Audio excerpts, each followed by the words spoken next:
Understanding your covenant status. Understanding your covenant status.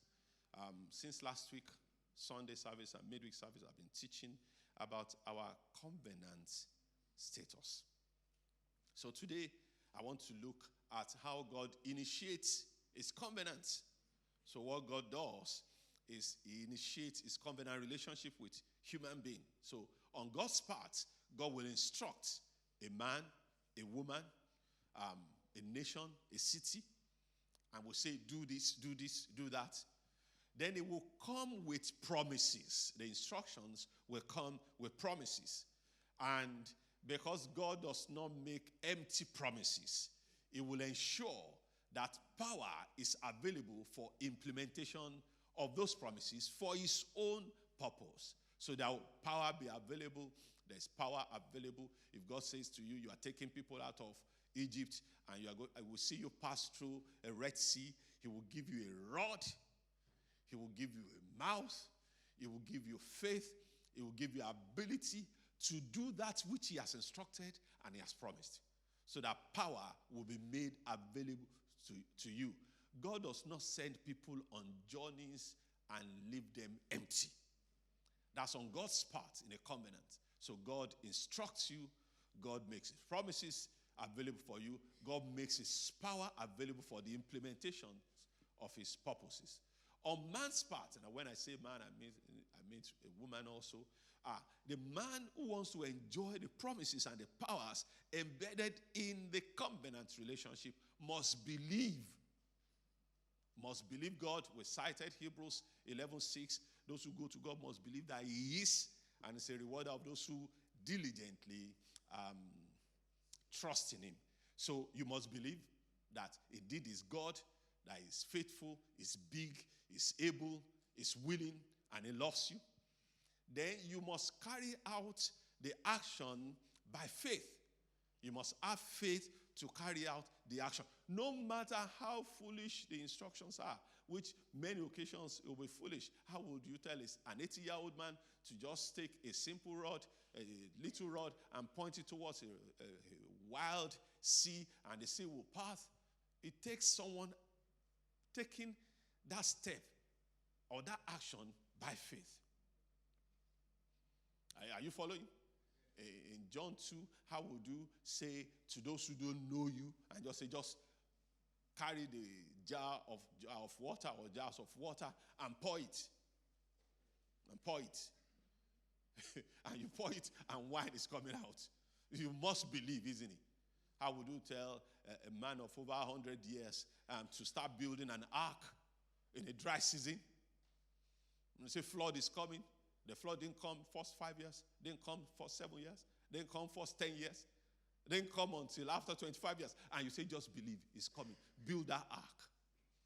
Or how would you tell a 90-year-old man, in fact, started at 75 years old man, to expect to have children like the sand of the sea. 88th year, no child. It was actually in the 13th year that Sarah said, you want to wait for this God?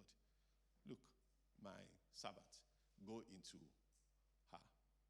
So Ishmael was 13 years old before God even answered Abraham. Okay? So he was 100 years old before he had Isaac. So you must carry out the action in a covenant relationship by faith. You must just believe that's it. You must be able to declare it. It says in Philippians 4:19 that will supply my needs according to his riches in glory. Now, when he says he will supply your needs, if you fulfill all those instructions that you see in Philippians 4:1-18, then he will supply your needs. So you can come out boldly and say, I will never be broke. I can never be broke.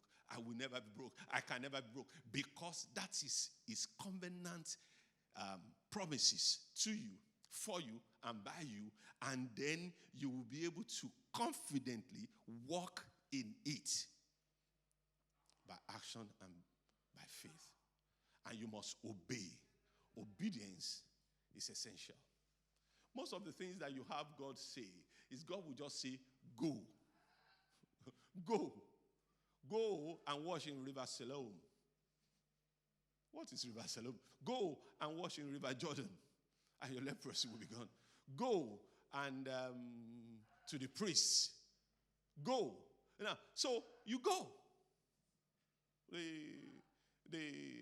parting of the Red Sea. God said to Moses, why are you coming to me? You have a covenant of deliverance. Why are you coming to me? Go on. What do you have in your hand? Just stretch it. And we know, for those who read the roots passage of the word, Moses actually walked into the sea.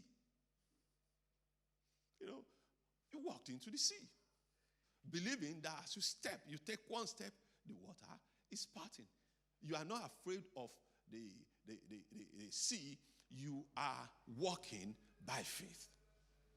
So it is expected that those who want to enjoy the covenant benefits of God must not only believe, they must carry out every instruction by faith, and they must walk in obedience. And when you do that, the result is that you fulfill God's purposes and you begin to experience the power of God. You begin to experience the power of God. What are the symbols of the covenant? For every covenant, I cited 5 covenants, different covenants, from the Noahic covenant to the Abrahamic covenant to the Davidic covenant, to the Mosaic covenant, to the Davidic covenant, and to the covenant that we're experiencing now, the New Covenant covenant. There is always a shedding of blood. There's always a shedding of blood. So you get two turtle dove, you get pigeons. God says, cut it into 2. And then God walks in the midst of it. Abraham walked in the midst of it. A covenant is made. There's always a shedding of the blood. So that is important. There's also the raising of altars of worship and of surrender. The altars of worship and surrender. When those symbols of the covenant are complete, the midweek service I will explain more into detail what it means to shed blood and what it means to raise the altar of worship. Then after, you then build your hope on the covenant promises and experience the blessing of the covenant relationship. So as you are obeying the covenant relationship, you're understanding your covenant status, you are believing God for what God has promised you. So if you want to read further, Genesis 7:23 to Genesis 8:3.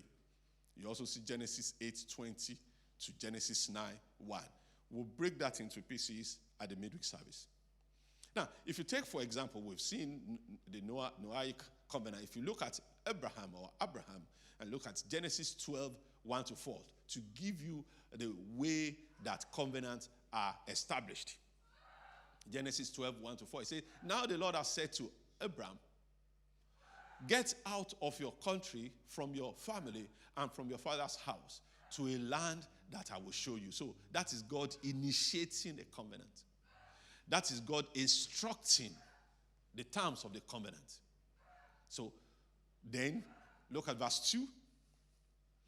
Verse 2. Genesis 12:2. I will make you a great nation. So you see promises coming. I will make you a great nation. I will bless you and make your name great, and you shall be a blessing. Verse 3 continues. I will bless those who bless you, and I will curse him who curses you, and in you all the families of the earth shall be blessed. Verse 4. So Abraham departed as the Lord had what? Spoken. So he went. Just like the Lord has spoken. He went, and Lot went with him. And Abraham was what? 75 years old when he departed from Haran. So he heeded the instructions. And of course, you know the life of Abraham. If you look at Genesis 24, verse 1, which is the testimonial written of Abraham. Genesis 24, verse 1 is not in my notes, but if you can get there, you will see the lifetime of Genesis, lifetime of Abraham. It says, now Abraham was old, from 74 to when he became very old. The Bible says his testimony was such that he was called well advanced in age. Well advanced in age. And the Lord had blessed Abraham in all things. So at this time, he already had Isaac, he's had Ishmael, and he's taken Keturah as a wife, and he's had many more children from Keturah. It's not an encouragement to go into polygamy. So you see how God initiated that covenant. He rolls out the promises. Abraham heeded the covenant, followed the mandate, and he got blessed. He recognized his covenant. He walked in his covenant. Look, Paul, in his letter to the church in Rome, made it clear. Let's see, Romans chapter 4, verse 17. Romans 4, 17. Let's look at it. Romans 4, 4. Romans 4, 14 first. Let's see from Romans 4, 14. This is what he says. He said, for if those who are of the law are heirs, faith is made void, and the promise made of no effect. Follow this carefully. Verse 15. Because the law brings about wrath, for where there is no law, there is no transgression. 16.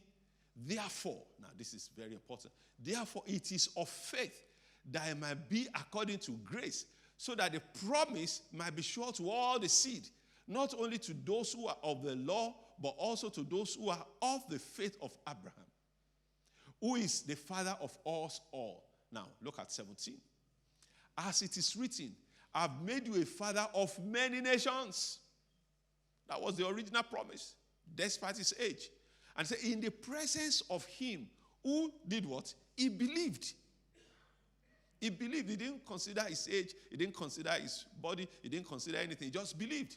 Then God, that is, honoring his belief, who gives life to the dead. You know, when Sarah laughed in Genesis 17, when she laughed, because she overheard the angels saying to Abraham, even your wife will have, by the time of life, by this time next year, Sarah would have a child. You know, she couldn't believe. So she laughed.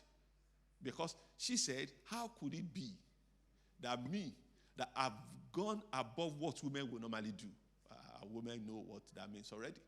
So he says, in the presence of him who he believed, God, who gives life to the dead, and call those things which do not exist as though they did.